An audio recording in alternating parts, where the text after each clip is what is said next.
हरे कृष्णा। हरे Krishna yoga channel में आप सभी का स्वागत है। आज हम भगवत गीता के पहले अध्याय के श्लोक संख्या 36 के ऊपर चर्चा करेंगे। इससे पूर्व के सत्र में हमने श्लोक संख्या 32 से 35 के ऊपर चर्चा की थी, जिसमें हम देखते हैं कि अर्जुन भगवान श्री कृष्ण से कहते हैं कि हे गोविंद, हमें राज्य सुख अथवा इस जीवन से क्या लाभ है, क्योंकि जिन सारे लोगों के लिए हम इन्हें चाहते हैं वे ही इस युद्ध भूमि में हमारे सामने खड़े हैं, और भला धृतराष्ट्र के पुत्रों को मारकर हमें कौन सी प्रसन्नता मिलेगी। अब श्लोक संख्या 36 इस प्रकार से है। पापम एव आश्रयेत अस्मान् हत्वा एतान् आततायिना तस्मात् न अहं वयं हन्तुं धार्तराष्ट्रान् स बान्धवान् स्वजनं हि कथं हत्वा सुखिनः स्याम माधवा। शब्दार्थ। पापम पाप, एव निश्चय ही, आश्रयत लगेगा, अस्मान हमको, हत्वा मारकर, एतान इन सब, आततायिना आतताइयों को, तस्मात् अतः, न कभी नहीं, अहम योग्य वयम हम, हंतुम मारने के लिए, धार्तराष्ट्रान धृतराष्ट्र के पुत्रों को, स बांधवान उनके मित्रों सहित, स्वजनम कुटुंबियों को, ही निश्चय ही, कथम कैसे, हत्वा मारकर, सुखिना सुखी, श्याम हम होंगे, माधवा हे लक्ष्मीपति कृष्ण। अनुवाद।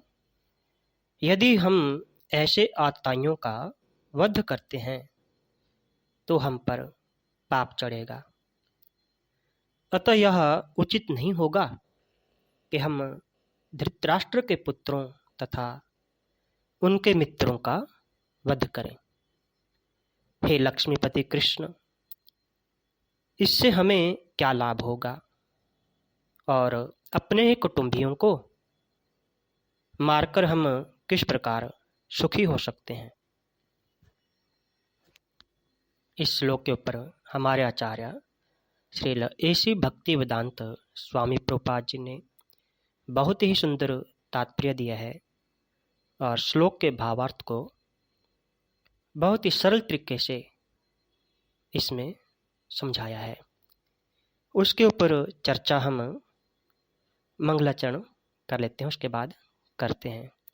ओम अज्ञानतिमिरन्धस्य ज्ञानञ्जन शलाकया चक्षुर्मिलितं येन तस्मै श्रीगुरुवे नमः।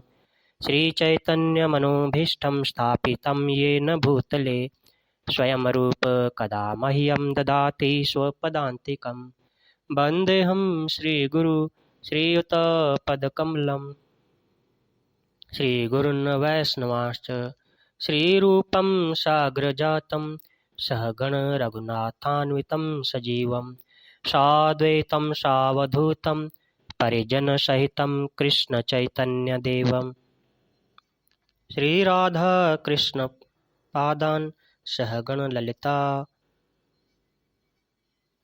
श्रीविशाखान्वितांश्च। हे कृष्ण करुणा सिंधु दीनबंधु जगतपते गोपेश गोपिका कांत राधा कांत नमस्तुते। तप्त कांचन गौरांगी श्री राधे वृंदावनेश्वरी वृषभानुसुते देवी प्रणमामि हरिप्रिये। वाञ्छाकल्पतरुभ्यश्च कृपा सिन्धुभ्य एव च पतितानां पावनेभ्यो वैष्णवेभ्यो नमो नमः। जय श्री कृष्ण चैतन्य प्रभु नित्यानंद, श्री अद्वैत गदाधर श्रीवासादि गौर भक्त वृंद। हरे कृष्ण कृष्ण कृष्ण हरे हरे, हरे राम राम राम हरे हरे, हरे कृष्णा। तो इस प्रकार हम देखते हैं इस श्लोक में भी अर्जुन यही कह रहे हैं कि अपने सगे संबंधियों को मारकर हम किस प्रकार सुखी हो सकते हैं। और वह कौरवों को आततायन कह रहा है। विशिष्ट स्मृति में कहा है, अग्निदो गर्दश्चैव शस्त्र पाणिर्धनपः क्षेत्रदारा अपहर्ता च षडेते हय आततायिना। वैदिक आदेशानुसार आतताई 6 प्रकार के होते हैं। विष देने वाला, घर में अग्नि लगाने वाला, घातक हथियार से आक्रमण करने वाला, धन लूटने वाला, दूसरे की भूमि हड़पने वाला तथा पराई स्त्री का अपहरण करने वाला। ऐसे आतताइयों का तुरंत वध कर देना चाहिए, क्योंकि इनके वध से कोई पाप नहीं लगता है। आतताइयों का इस तरह वध करना किसी सामान्य व्यक्ति को शोभा दे सकता है, किंतु अर्जुन कोई सामान्य व्यक्ति नहीं है। वह स्वभाव से साधु हैं, अतः यह उनके साथ साधुवत व्यवहार करना चाहता है, किंतु इस प्रकार का व्यवहार क्षत्रिय के लिए उपयुक्त नहीं है। यद्यपि राज्य के प्रशासन के लिए उत्तरदायी व्यक्ति को साधु प्रकृति का होना चाहिए, किंतु उसे कायर भी नहीं होना चाहिए। जैसे कि उदाहरण देते हैं कि भगवान राम इतने साधु थे कि आज भी लोग राम राज्य में रहना चाहते हैं, किंतु उन्होंने कभी कायरता प्रदर्शित नहीं की। रावण आतताई था, क्योंकि वह राम की पत्नी सीता का अपहरण करके ले गया था, किंतु भगवान राम ने उसे ऐसा पाठ पढ़ाया जो विश्व इतिहास में बेजोड़ है। अर्जुन के प्रसंग में विशिष्ट प्रकार के आतताइयों से भेंट होती है। ये हैं उसके निजी पितामह, आचार्य, मित्र, पुत्र, पौत्र इत्यादि। इसलिए अर्जुन ने विचार किया कि उनके प्रति वह सामान्य आतताइयों जैसा कटु व्यवहार ना करें। इसके अतिरिक्त साधु पुरुषों को तो क्षमा करने की सलाह दी जाती है। साधु पुरुषों के लिए ऐसे आदेश किसी राजनीतिक आपातकाल से अधिक महत्व रखते हैं। इसलिए अर्जुन ने विचार किया कि राजनीतिक कारणों से स्वजनों का वध करने की अपेक्षा धर्म तथा सदाचार की दृष्टि से उन्हें क्षमा कर देना श्रेयस्कर होगा। इसलिए क्षणिक शारीरिक सुख के लिए इस तरह वध करना ठीक नहीं होगा। जब सारा राज्य तथा उससे प्राप्त सुख स्थायी नहीं है, तो फिर अपने स्वजनों को मारकर वह अपने ही जीवन तथा शाश्वत मुक्ति को संकट में क्यों डाले। अर्जुन द्वारा इस श्लोक में कृष्ण को माधव अथवा लक्ष्मीपति के रूप में संबोधित करना भी सार्थक है। वह लक्ष्मीपति कृष्ण को यह बताना चाह रहा था कि वे उसे ऐसा काम करने के लिए प्रेरित ना करें जिससे अनिष्ट हो। किंतु कृष्ण कभी भी किसी का अनिष्ट नहीं चाहते हैं, विशेषकर भक्तों का तो कभी भी नहीं। दुर्योधन आदि में आतताइयों के 6 लक्षण पूरे पाए जाते हैं, जैसे कि लाक्षागृह में आग लगाकर उन्होंने पांडवों को जलाने का प्रयास किया था। भीमसेन को मारने के लिए भोजन में विष मिला दिया था। हाथ में शस्त्र लेकर मारने के लिए तैयार ही थे। जुए में छल करके पांडवों का वे समस्त धन ले लिए थे। संपूर्ण राज्य को लेकर उन्होंने पांडवों को क्षेत्र से वंचित कर दिया था और द्रौपदी को सभा में ले आकर अन्यायपूर्वक अपमानित किया और जयद्रथ भी द्रौपदी को हरण करके ले गया था। यहाँ पर कुछ लोगों को शंका हो सकती है कि अर्जुन आतताइयों को मारने में पाप लगना क्यों कह रहे हैं, जबकि सबसे पहले विधान बनाने वाले मनु कहते हैं आततायनाम आयंतम हन्योद अविचारायन नाथताय विविधे दोषो हंतुर्भवति कश्चन। अपना अनिष्ट करने के लिए आते हुए आतताइयों को बिना विचारे मार डालना चाहिए। आतताइयों को मारने से मारने वाले को कुछ भी दोष नहीं होता है। इस शंका का समाधान यह है कि पहले अर्जुन के लिए कहा जा चुका है कि कृपया पर्याविष्टो विषीदन इदम अब्रवीत। अत्यंत करुणा से युक्त होकर अर्जुन विषाद करता हुआ इस प्रकार कहने लगा।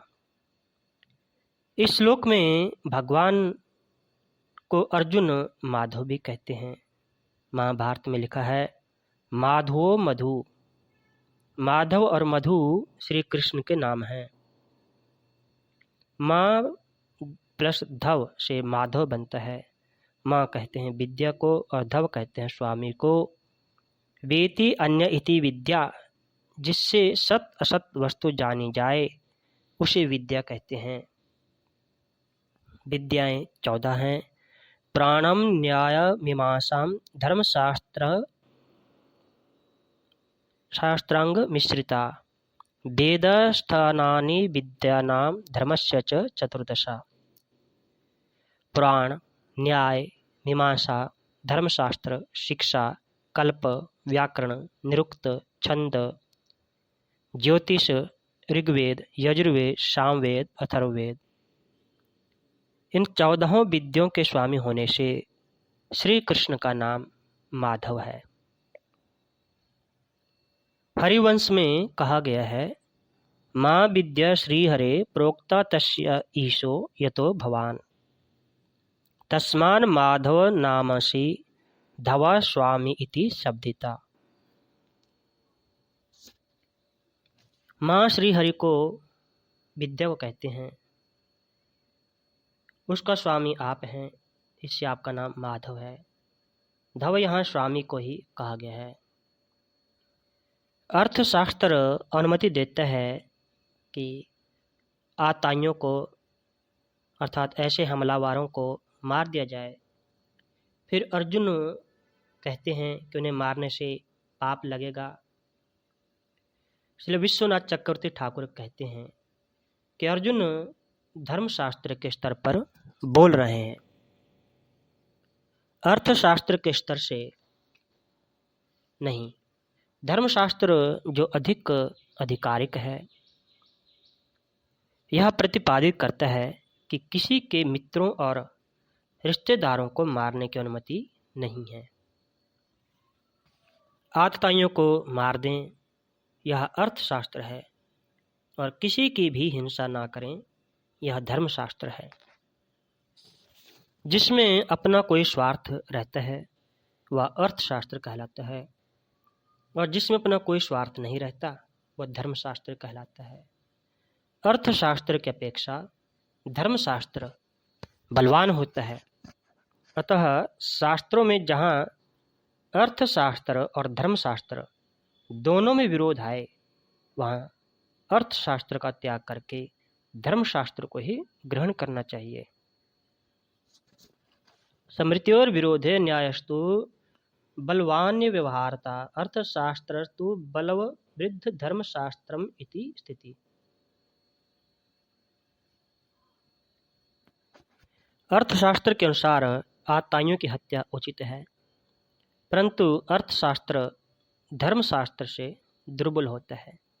जैसा कि यज्ञवल्क्य ऋषि कहते हैं, अर्थशास्त्र से धर्मशास्त्र को प्रबल जानो।